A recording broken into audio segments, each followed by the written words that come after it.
نحمده ونصلي على رسوله الكريم اما بعد فاعوذ بالله من الشیطان الرجیم بسم اللہ الرحمن الرحیم قالت الاعراب آمنا قل لم تؤمنوا ولكن قولوا اسلمنا ولما يدخل الايمان في قلوبكم وان تطيعوا الله ورسوله لا يلدكم من اعمالكم شيئا ان الله غفور رحیم انما المؤمنون الذين آمنوا بالله ورسوله ثم لم يرتابوا وجاهدوا بأموالهم وأنفسهم في سبيل الله أولئك هم الصادقون صدق الله العظيم رب اشرح لي صدري ويسر لي أمري واحلل عقدة من لساني يفقهوا قولي اللهم ربنا ألهمنا رشدنا وأعذنا من شرور أنفسنا اللهم ارنا الحق حقا وارزقنا اتباعه وارنا الباطل باطلا وارزقنا اجتنابه آمین یا رب العالمین۔ سورہ حجرات کی آیت نمبر 14 پر ہماری گفتگو بہت حد تک مکمل ہو چکی تھی، لیکن چند باتیں اور نوٹ کیجیے۔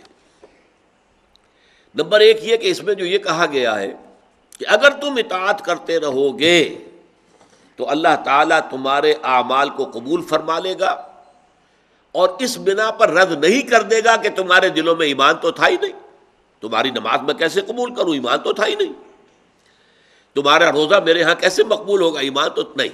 اللہ غفور ہے، رحیم ہے۔ یہ تو اس میں ہے تبشیر کا پہلو، بشارت کا پہلو۔ ایک اس میں انذار کا پہلو ہے۔ وہ پہلو کیا ہے؟ اطاعت ہے ہمہ وقت کلی اطاعت، جزوی اطاعت اطاعت نہیں ہے۔ اللہ کا ایک حکم مانا، ایک نہیں مانا، یہ تو پھر اطاعت نہ ہوئی نا۔ یہ تو اپنے من کی، اپنے نفس کی اطاعت ہے۔ گویا کہ ویٹو پاور آپ کے نفس میں ہے۔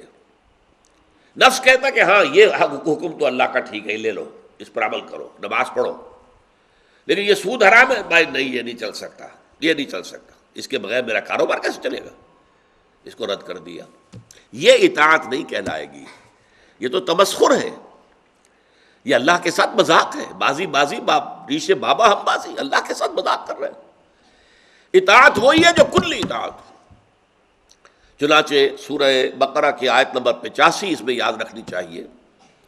یہ یہودیوں کے طرز عمل پر تنقید کی گئی کہ تم تورات کے بعض احکام کی تو بڑی پابندی کرتے ہو اور بعض احکام کو تم نے ٹھکرا دیا۔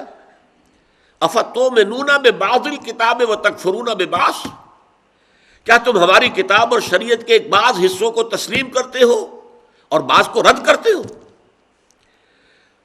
فما جزاء من يفعل ذلك منکم، تو جو بھی تم میں سے یہ طرز عمل اختیار کرے گا اس کی سزا اس کے سوا اور کچھ نہیں ہے کہ انہیں دنیا میں ذلیل و خوار کر دیا جائے۔ فما جزاء من يفعل ذلك منکم الا خزي في الحیاۃ الدنیا، دنیا کی زندگی میں رسوا کر دیا جائے۔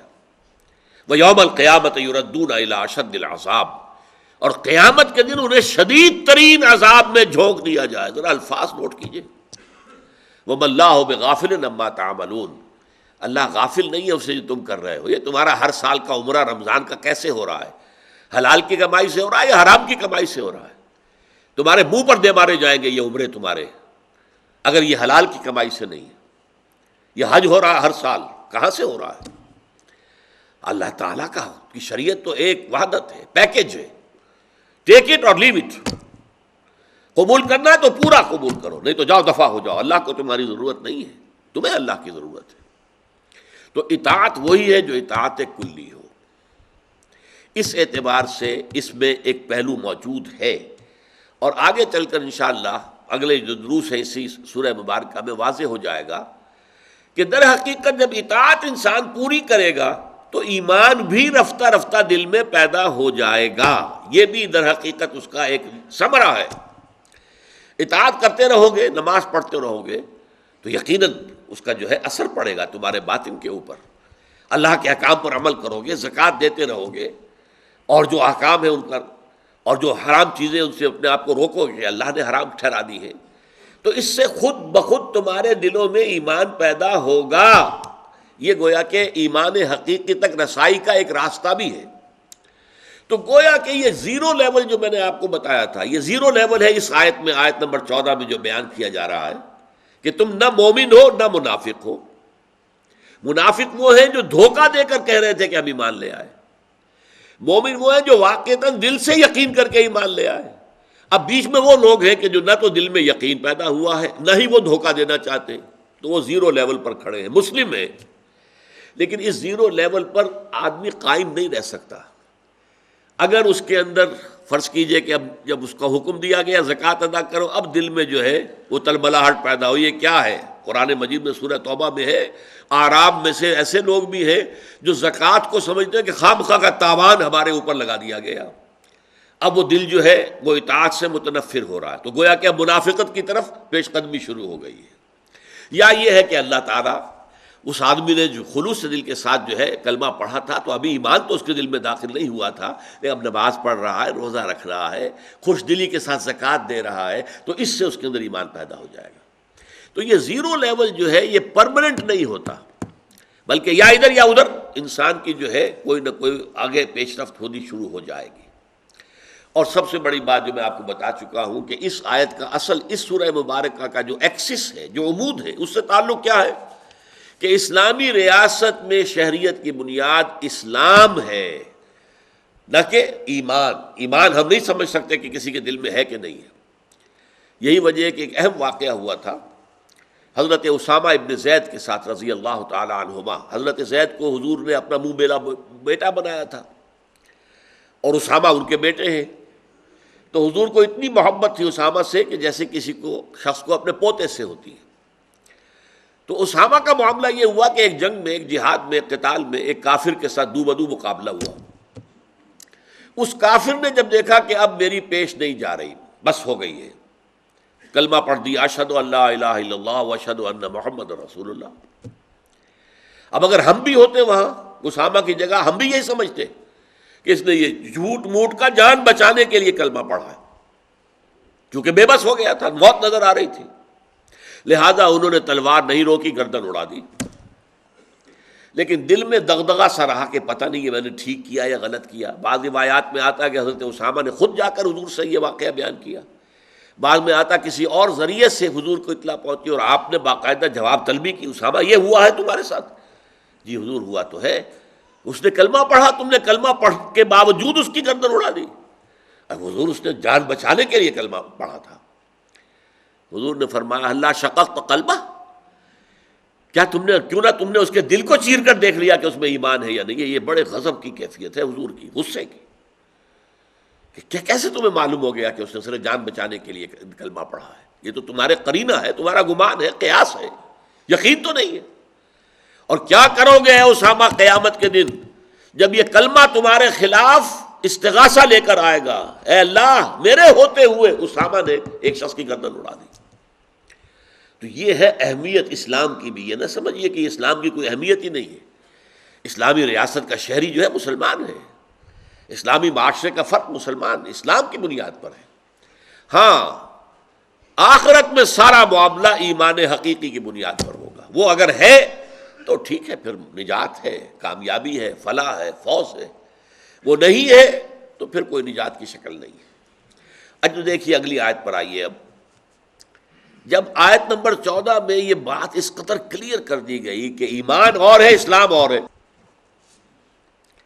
تو خود بخود ایک سوال پیدا ہوتا ہے کہ پھر ایمان کو ڈیفائن کیا جائے، ایمان کیا ہے؟ فرض کیجئے کچھ لوگ کہتے ہیں کہ یہ آیت اگر ان بدوؤں نے سنی، کہا کہ حضور ہم تو چاہتے ہیں کہ ہمیں اللہ تعالیٰ مومن مانے، تسلیم کرے، فرمائیے کیا تقاضے ہیں؟ ایمان کیسے جو ہے، کس چیز کو ایمان کہیں گے؟ تو یہ ہے سیکوینس کہ جب ایمان اور اسلام کو علیحدہ علیحدہ کر دیا گیا تو ایمان کی ڈیفینیشن کی ضرورت پیش آئی۔ اب ڈیفینیشن کسے کہتے ہیں؟ ڈیفینٹ، قطعی ہے، ڈیفینٹ ڈیفینیشن، اس کو ہم اردو میں کہتے ہیں یا عربی میں جامع و معنی تعریف۔ کسی شے کو ڈیفائن کرنا ہے تو ڈیفینیشن جامع بھی ہونی چاہیے، معنی بھی ہونی چاہیے۔ کیا معنی؟ اس شے کی تمام حقیقتیں تو اس کے اندر جمع ہو جائے، کوئی باہر نہ رہ جائے، اور کوئی اس کے خلاف شے اس کے اندر داخل نہ ہو جائے۔ وہ اس طریقے جامع، معنی، منع کر دینے والی کسی بھی شے کو جو اس کے خلاف ہو۔ تو یہ آیت جو ہے پورے قرآن مجید میں میرے نزدیک واللہ عالم ایمان کی جامع و معنی تعریف پر مشتمل ہے، اور اس کی وجہ کیا ہے کہ پس منظر میں وہ آیت ہے کہ جس میں ایمان کو علیحدہ کیا گیا، اسلام کو علیحدہ کیا گیا۔ اب سوال پیدا ہوا کہ ایمان پھر کسے کہتے ہیں، مومن کون ہے؟ فرمایا انما المؤمنون الذین آمنوا باللہ ورسولہ ثم لم یرتابوا وجاہدوا باموالہم وانفسہم فی سبیل اللہ اولئک ھم الصادقون۔ پہلی بات نوٹ کیجئے اس آیت میں انما یہ کلمہ حصر ہے۔ کلمہ حصر کا مطلب کیا ہے؟ دیکھیے ایک جملہ آپ کہتے ہیں زید عالم ہے، اس کا ایک مفہوم آپ کے ذہن میں آ گیا۔ ایک ہے زید ہی عالم ہے، اس ہی نے کیا فرق ڈال دیا؟ زید عالم ہے، بکر بھی ہو سکتا ہے، عمر بھی ہو سکتا ہے، کسی کی نفی نہیں ہے، زید عالم ہے، بس ہم نے آپ نے افرم کیا ہے کہ زید عالم ہے، کسی دوسرے کی نفی تو نہیں ہے۔ زید ہی عالم ہے، اب اس کا مطلب ہے اور کوئی عالم نہیں ہے، صرف زید ہی عالم ہے۔ تو انما کلمہ حصر ہے، چونکہ میں نے کہا نا جامع اور معنی تعریف لانی ہے، تو شروع میں بھی کلمہ حصر اور آخر میں پھر اسلوب حصر ہے، اولئک ھم الصادقون، اس کو بھی حصر کہتے ہیں۔ یہی لوگ ہیں صرف جو سچے ہیں اپنے دعوی ایمان میں۔ تو گویا کہ بریکٹس کے اندر آ گیا معاملہ، ادھر بھی کلمہ حصر انما، ادھر اولئک ھم الصادقون۔ اب اس کے درمیان میں کیا چیزیں آئی ہیں؟ انما المؤمنون الذین آمنوا باللہ ورسولہ ثم لم یرتابوا۔ مومن تو صرف وہ ہیں جو ایمان لائے اللہ پر، اس کے رسول پر، پھر شک میں ہرگز نہیں پڑے۔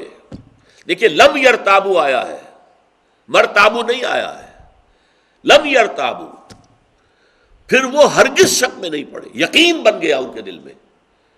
یہ ہے قلبی یقین، تصدیق بالقلب، دل میں یقین۔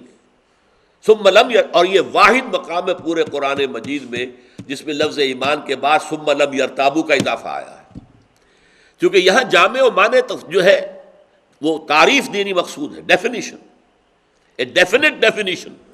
وہ کیا ہے؟ اس کی پہلی شرط کیا ہے؟ انما المؤمنون الذین آمنوا باللہ ورسولہ ثم لم یرتابوا۔ پہلی شرط یہ ہے کہ وہ ایمان لائے اللہ پر، اس کے رسول پر، پھر شک میں ہرگز نہیں پڑے۔ اور دوسری شرط کیا ہے؟ وجاہدوا باموالہم وانفسہم فی سبیل اللہ، اور انہوں نے جہاد کیا اپنے مالوں کے ساتھ، اپنی جانوں کے ساتھ اللہ کے راستے میں۔ یہ جہاد فی سبیل اللہ دوسری شرط لازم ہے۔ ایمان ان دو چیزوں کے اضافے سے بنتا ہے۔ اب دیکھیے میں نے کہا تھا آپ سے اسلام عام ہے، ایمان خاص ہے، ایمان کا درجہ بلند ہے۔ اسلام کی 5 بنیادیں چلی آ رہی ہیں، کلمہ شہادت، نماز، روزہ، حج، زکوٰۃ اور حج۔ اوپر جا کر جب ایمان کا درجہ آئے گا یہ 5 موجود رہیں گی، 6 کا اضافہ ادھر ہو جائے گا، اور یہ کیا ہوگا؟ یقین قلبی، صرف زبان کی گواہی نہیں، اقرار باللسان بھی ہو اور تصدیق بالقلب بھی ہو۔ اور 7ویں چیز ادھر آ جائے گی حج کے بعد، جہاد فی سبیل اللہ۔ تو گویا کہ اس ایمان حقیقی کے 2 اضافی رکن ہیں، 5 کے 5 ارکان جو ہے اسلام کے جوڑ دیجئے تو وہ 7 بن جائیں گے، لیکن اضافی رکن 2 ہیں، یقین قلبی، جہاد فی سبیل اللہ۔ یقین قلبی کو ادھر رکھا میں نے، شہادت، زبان سے کلمہ شہادت، اور اس کے ساتھ یقین قلبی۔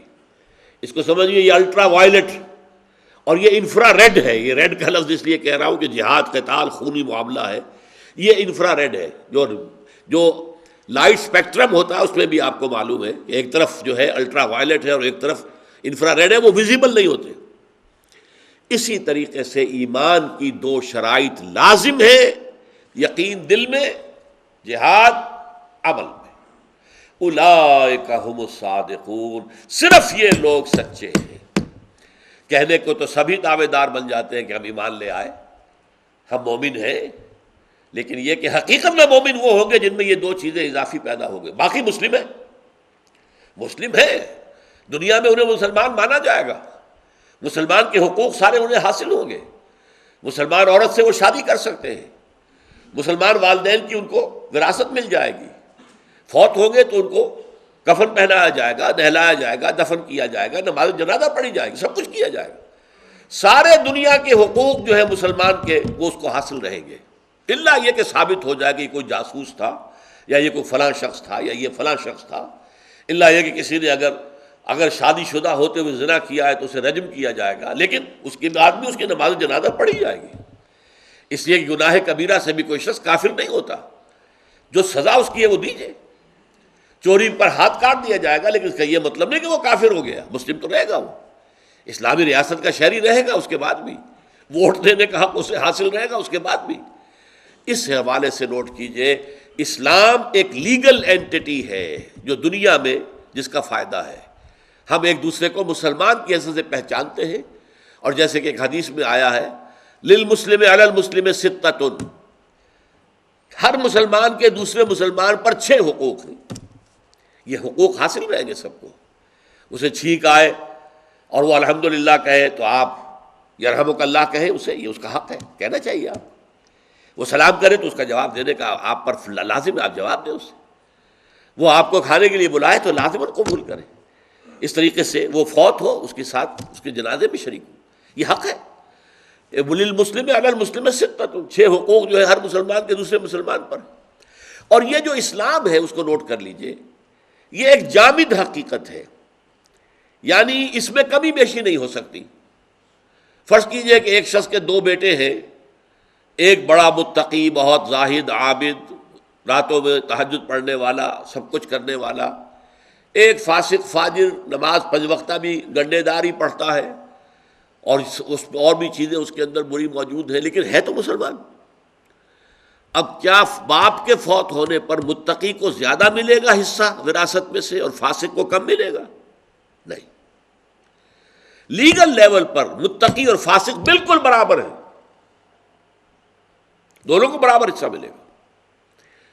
اسی لیے امام ابو حنیفہ رحمۃ اللہ علیہ کا ایک بڑا پیارا قول ہے، بہت اہم، المسلم کفو لکل مسلم، ہر مسلمان دوسرے ہر مسلمان کے بالکل برابر ہے، ان کے شہری حقوق میں کوئی کمی بیشی نہیں ہو سکتی کہ یہ متقی ہے، تہجد گزار ہے، لہذا اس کو زیادہ حصہ دو باپ کی وراثت میں سے، اور یہ تو فاسق و فاجر ہے تو مسلمان، اگر تو مسلمان نہیں رہتا تو پھر اس کا کوئی سرے سے حصہ ہے ہی نہیں، زیرو ہو جائے گا۔ یعنی یہاں پر جو ہے اسلامی حقوق میں آل اور نل لا چلے گا، جو فزیولوجی میں ہم نے پڑھا، کوئی شے ہوگی تو پوری ہوگی، نہیں ہوگی تو بالکل نہیں ہوگی، یہ درمیان میں نہیں ہو سکتا، 33%، 35% نہیں ہوگا، آل اور نل لا۔ اگر تو وہ مسلمان ہے تو سارے حقوق اسے حاصل ہے مسلمان کے، اور اگر وہ مسلمان نہیں ہے تو سارے حقوق ساقط ہو گئے۔ یہ درمیانی کوئی کیفیت جو ہے اسلام میں نہیں ہے۔ لیکن اصل شے آخرت میں جس کا پردار و مدار ہے وہ ہے ایمان، اور ایمان میں پھر جیسا کہ میں نے عرض کیا، اسلام کے 5 ارکان پر 2 کا اضافہ کیجئے، انما المؤمنون الذین آمنوا باللہ ورسولہ ثم لم یرتابوا وجاہدوا باموالہم وانفسہم فی سبیل اللہ اولئک ھم الصادقون۔ میں نے عرض کیا تھا یہ بھی کلمہ حصر ہے، اسلوب حصر ہے، صرف یہ لوگ سچے ہیں اپنے دعویٰ ایمان میں۔ یہ اگر کہیں آمنا تو ٹھیک ہے، ہم بھی صدقنا کہیں گے کہ ٹھیک ہے، ہم نے تمہاری تصدیق کر دی کہ تم مومن ہو، لیکن اگر یہ 2 چیزیں نہیں ہیں تو پھر مومن نہیں ہو، مسلم ہو۔ اس اعتبار سے یہ 2 آیات میرے نزدیک قرآن مجید کی اہم ترین آیات میں سے، اور اس میں جو یہ لیگل سٹیٹس کی بحث آ گئی ہے یہ نہایت اہم ہے، جس کو لوگ نہیں سمجھ پاتے۔ جو امام اعظم ہے امام ابو حنیفہ رحمۃ اللہ علیہ، ان کی جو براہ راست تصنیف صرف ایک ہے، الفقہ الاکبر، باقی جو فقہ کے معاملات ان کے کہلاتے ہیں، امام ابو حنیفہ کی یہ رائے ہے، وہ کوئی تصنیف ان کی نہیں ہے، کوئی کتاب انہوں نے لکھی، وہ ان کے شاگردوں نے نقل کیا ہے کہ استاذ کی یہ رائے فلاں میں یہ تھی، فلاں میں یہ تھی۔ کوئی فقہ کی کتاب امام صاحب کی مرتب کردہ لکھی ہوئی موجود نہیں ہے۔ ہاں الفقہ الاکبر جن میں یہ مسائل زیر بحث آئے ہیں، المسلم کفو لکل مسلم، ایک مسلمان ہر دوسرے مسلمان کے مساوی ہے دنیاوی حقوق کے اندر، کوئی فرق نہیں ہوگا۔ پھر یہ کہ گناہ کبیرہ کا مرتکب کافر نہیں ہوتا، جس میں کہ بہت بڑی غلطی ہو گئی تھی، بہت بڑا مغالطہ جو ہے وہ خوارج کو ہو گیا تھا کہ گناہ کبیرہ کا مرتکب کافر ہے، کافر ہے تو مرتد ہے، مرتد ہے تو واجب القتل ہے، واجب القتل ہے تو اس کا مال بھی تم پر حلال ہے، اس کا مال لے جاؤ مال غنیمت کے طور پر، اس کی بیویوں بیٹیوں کو اس کا بانیہ بنا لو۔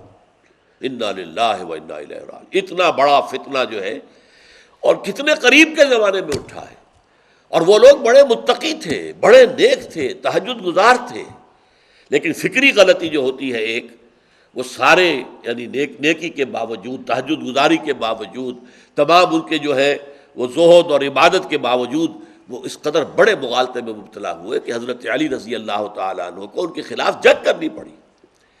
جنگ نہروان میں 4000 مسلمان جو ہے وہ قتل ہوئے ہیں، ہلاک ہوئے ہیں، جو خوارج سے آپ نے لڑی ہے۔ حالانکہ آپ نے کہہ دیا تھا حضرت علی نے رضی اللہ تعالیٰ عنہ خوارج سے کہ اگر تم کوئی فساد نہیں کرو گے زمین میں تو میں تمہارے ساتھ تعارض نہیں کروں گا۔ انہوں نے تو قتل کرنا شروع کر دیا لوگوں کو، یہ لوگ جو ہے گناہ کبیرہ کا ارتکاب کیا، قتل کرو انہیں۔ وہی خوارجی تو تھے جنہوں نے حضرت علی کو پھر شہید کیا رضی اللہ تعالیٰ عنہ۔ وہ ابن ملجم جو تھا وہ خارجی تھا۔ اب یہاں جو ہے اس آیت کے حوالے سے آپ کے سامنے جو اہم ترین ایشو آیا ہے وہ یہ کہ جہاد کسے کہتے ہیں۔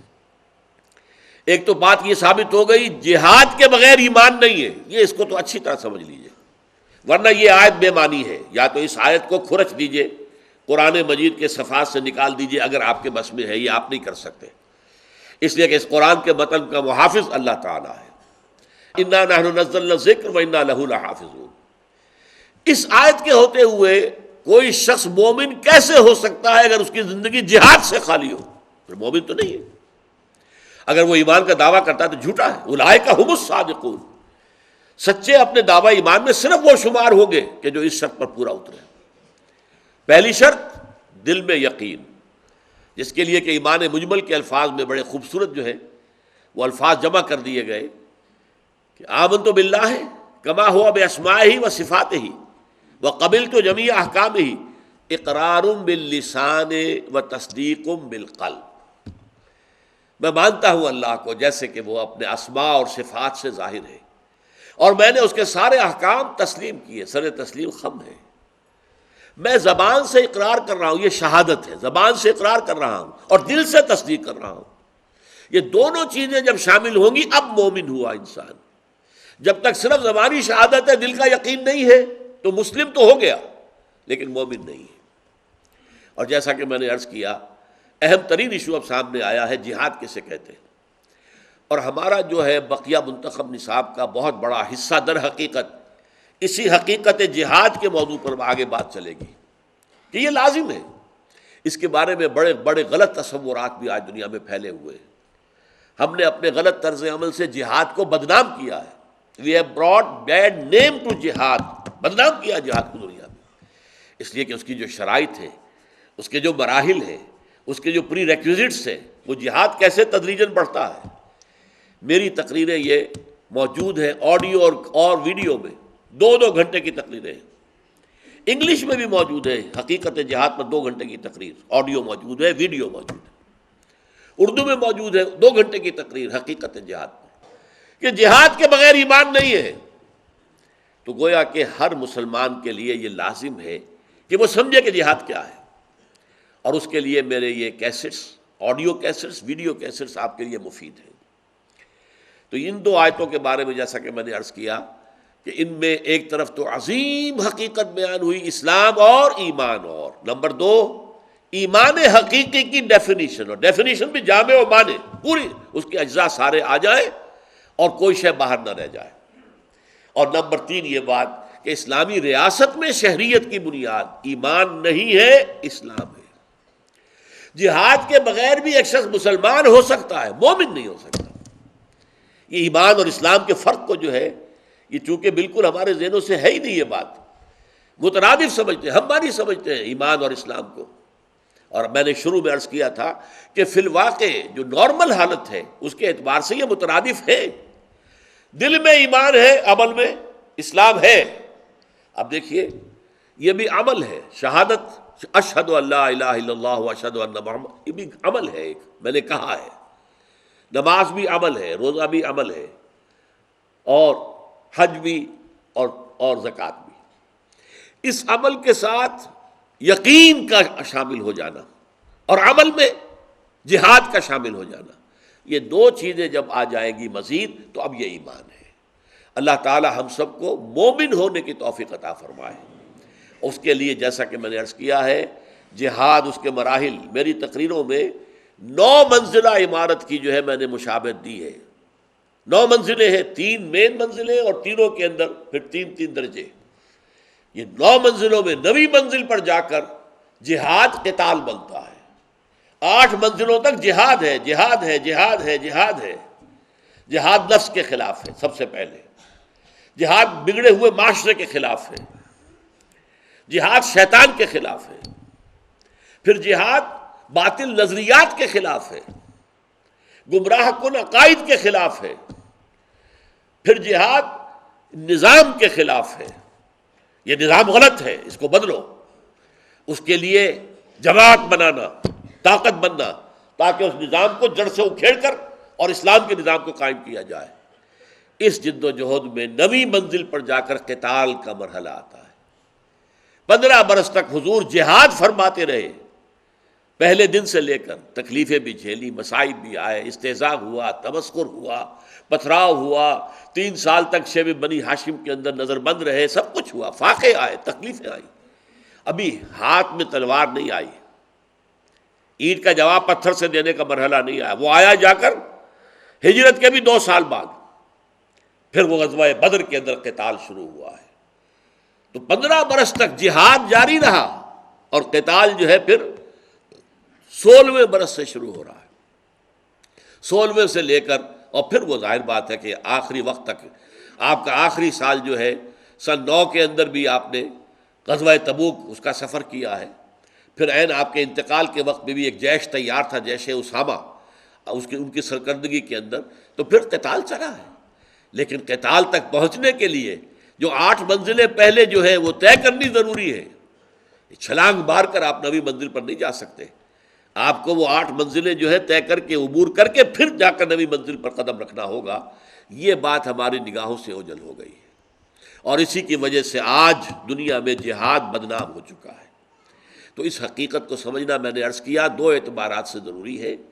ایک تو اس وقت دنیا میں جو مغالطے ہیں جہاد کے خلاف، ان کو دور کرنے کے لیے پہلے آپ کا اپنا ذہن کلیئر ہونا چاہیے، واضح ہونا چاہیے۔ جہاد کہتے کسے ہیں، اس کی شرائط کیا ہے، اس کے لوازم کیا ہے، اس کے پری ریکوزٹس کیا ہے، اس کے مدارج کیا ہے، مراحل کیا ہے۔ اور نمبر 2 یہ کہ آپ کو بھی جان لینا چاہیے کہ اگر میری زندگی میں جہاد نہیں ہے تو پھر میں مومن نہیں ہوں، مومن ہونے کا دعویٰ نہیں کر سکتا۔ اقول قولی ھذا واستغفر اللہ لی ولکم ولسائر المسلمین والمسلمات۔